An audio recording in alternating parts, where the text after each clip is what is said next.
Bismillahirrahmanirrahim. Assalamualaikum warahmatullahi wabarakatuh. Sahabat Metode Yasir dimanapun Anda berada, kita akan mencoba mengulang pelajaran kita, yaitu cara berpikirnya Metode Yasir. Pertama, Metode Yasir berawal dari al-abjad. Apa itu abjad? Abjad itu adalah huruf hijaiyah seperti alif, ba, ta, tha, jim, ha, kha, dan seterusnya sampai ya. Dari abjad kita menuju kepada al-lafzu.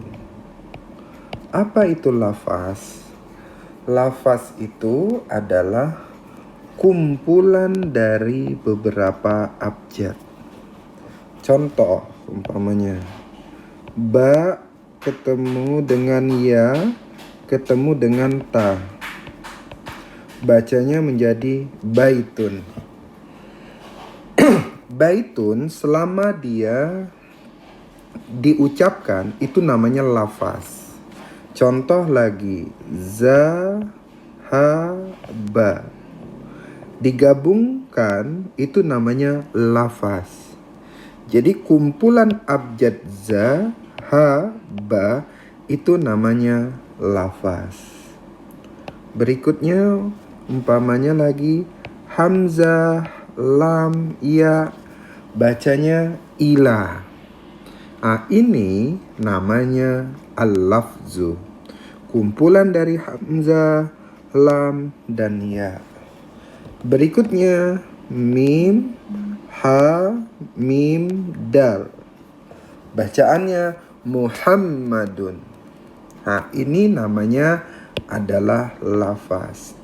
Baik, saya ulang. Apa itu lafaz? Lafaz itu adalah kumpulan dari beberapa abjad. Abjad tadi adalah harfun hijaiyun, huruf hijaiyah.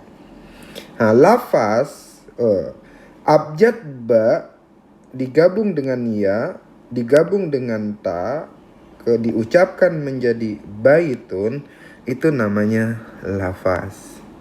Za digabung dengan ha, digabung dengan ba, disatukan, bacaan menjadi zahaba, itu namanya lafaz. Hamzah, lam, ya disatukan, dibaca ila, itu namanya lafaz.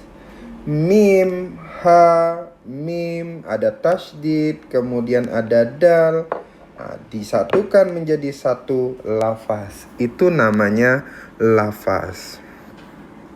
Jadi, apa itu lafaz? Lafaz itu adalah kumpulan dari beberapa abjad. Jadi, kumpulan dari beberapa abjad ini disebutlah lafaz. Baik. Dari lafaz, kemudian kita beranjak kepada al-kalam. Apa itu kalam? Kalam itu kumpulan dari beberapa lafaz. Al-kalamu huwa al-labzul murakkabul mufidu bil wada'i. Jadi, kalam itu adalah kumpulan, kalam itu adalah kumpulan dari beberapa lafaz. Coba kita buat sekarang. Pertama, zahaba. Zahaba satu lafaz. Muhammadun. Muhammadun satu lafaz. Kemudian ila. Ila satu lafaz. Baitin. Baitin satu lafaz. Kalau digabungkan zahaba Muhammadun ila baitin, itulah disebut kalam. Jadi kalam itu kumpulan dari beberapa lafaz. Sekarang berikutnya. Kita sudah memahami apa itu abjad, apa itu lafaz, dan apa itu kalam. Sekarang kita akan beranjak kepada lafzu atau lafaz. Oke, coba kita perhatikan. Ada namanya al-lafzu dan ada juga yang mengatakan al-kalimah. Apa itu lafaz? Lafaz itu adalah kumpulan dari beberapa abjad. Apa itu kalimat? Kalimat juga kumpulan dari beberapa abjad. Syaratnya dia sampai punya makna. Ya, sampai punya makna. Gitu. Contoh umpamanya makna, ya, sampai punya makna.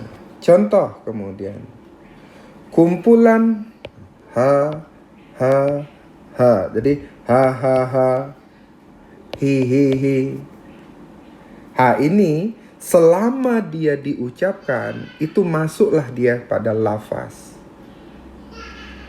Kalau kemudian dia punya makna, masuklah dia kalimat. Jadi bedanya lafaz sama kalimat itu bedanya tipis sekali. Kalau lafaz itu semua yang diucapkan.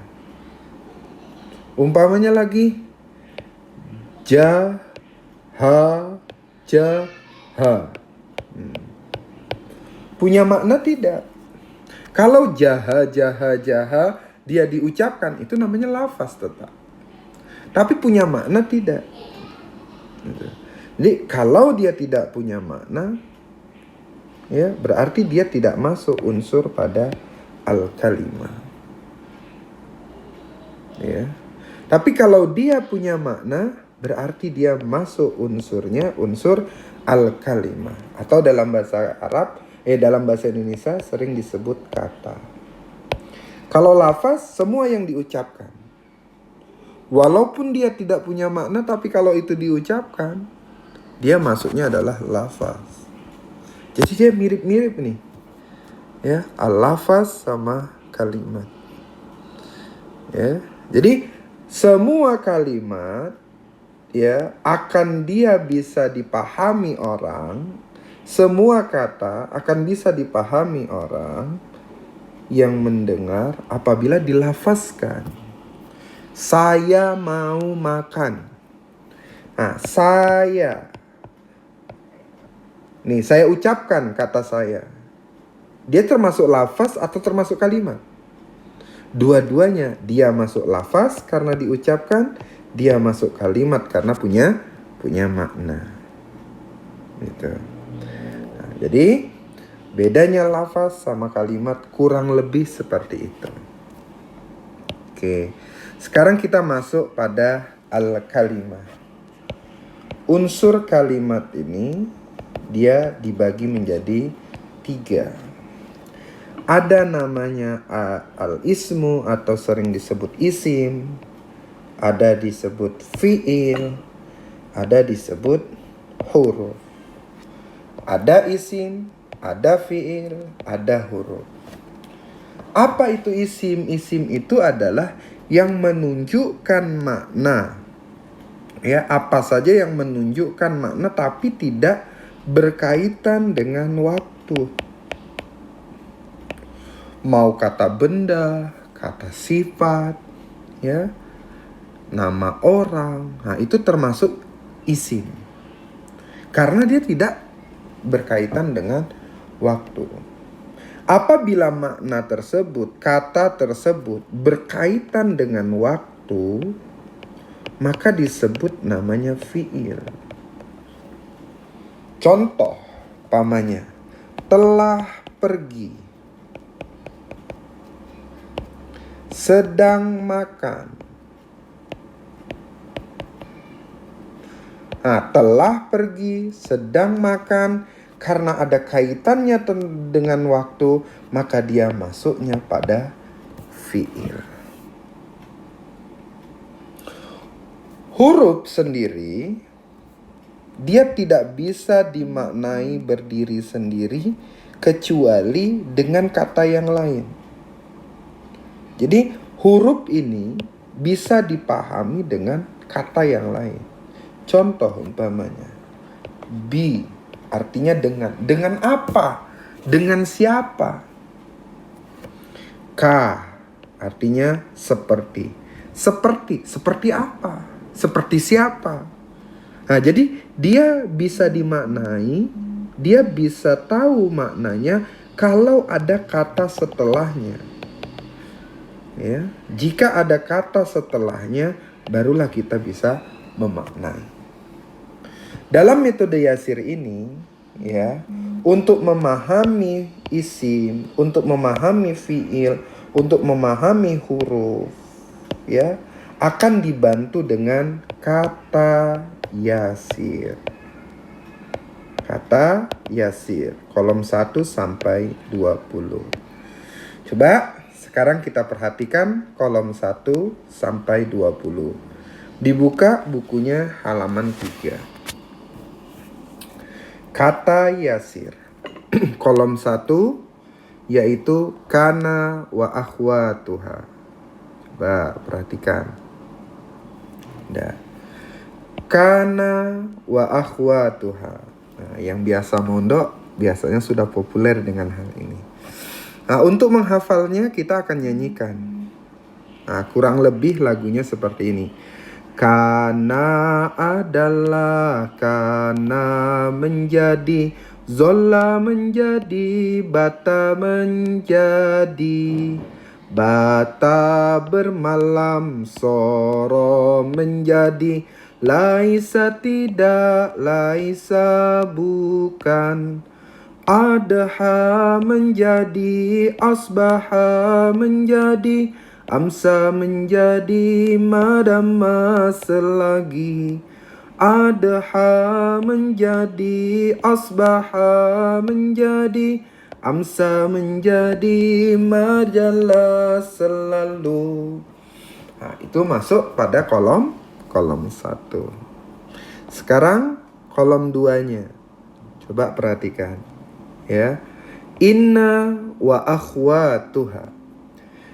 Inna sesungguhnya, anna sesungguhnya, inna sesungguhnya, anna bahwasannya, ka'anna seakan-akan, lakinna tetapi, la'alla semoga supaya, laita andai kata. Baru kolom 1 sampai kolom 2. Mudah-mudahan para sahabat metode Yasir dimanapun Anda berada, mudah-mudahan ini bisa memberikan manfaat. Nanti kita akan sambung kolom 3-nya dan seterusnya. Ya, kurang lebih mohon maaf. Billahi taufiq wal hidayah wal inayah. Assalamualaikum warahmatullahi wabarakatuh.